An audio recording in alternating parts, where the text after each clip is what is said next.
Балам, анау етімнің жақсы жерінен бір кесіп берші дейді.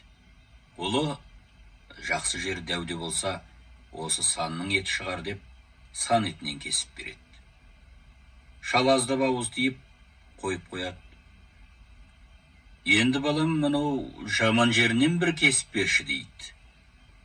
Еттің де жаман жері болам екен деп, ұлы сәл ойланып тұрады да, әй, дәуде болса, жаман жері деген тіс өтпейтін сіңір шығар деп сіңірден кесіп береді. Сіңірді алып, аздап ауыз тиіп қояды, артынша тамақ та келеді. Тамағын жеп, сыйына риза болып, ел жұртпен баласымен қоштасып үйіне қайтады. Данышпан жүріп отырып екінші ұлына келеді. Екінші ұлы да зор құрметпен қарсы алып сыйлайды. Әкесі қайтар күні бірінші ұлына қойған сауалын қояды. Екінші ұлы да бірінші ұлының істегенін қайталайды. Екінші ұлына да риза болып қайтады. Ол енді үшінші ұлына келеді.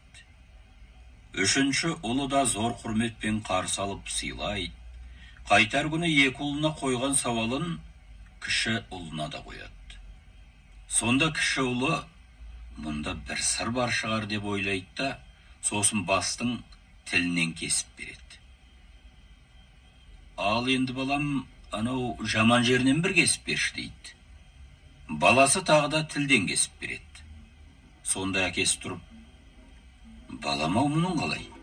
Жақсы жерінен кесіп бер десем, тілінен кесіп бердің. Ал жаман жерінен десем, тағы да тілінен бердің дейді. Сонда баласы, ай, әкәй, сіздің сынап отырғаныңызды біліп тұрым. Жақсы да, жаман да, ұрыс та, керіс те, өсек те, бәрі де осы тілден шығады. Екі ел ауызға бір елі қақпақ дегендей, әр адам өз тіліне сақ болса, еш уақытта ұрыс та, керіс те болмас еді. Басқа пәле тілден деген екен. Қарт үшінші ұлының ақылдылығына өте риза болып қайтыпты.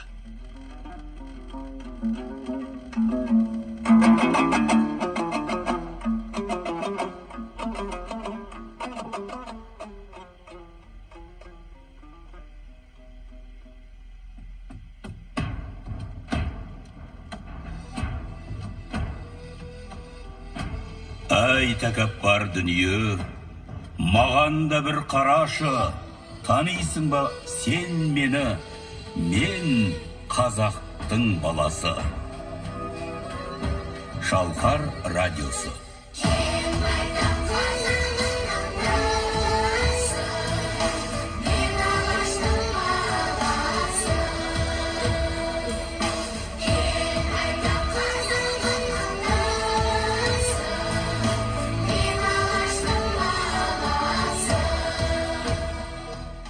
Ақтан Керей ұлының термесі жайық деген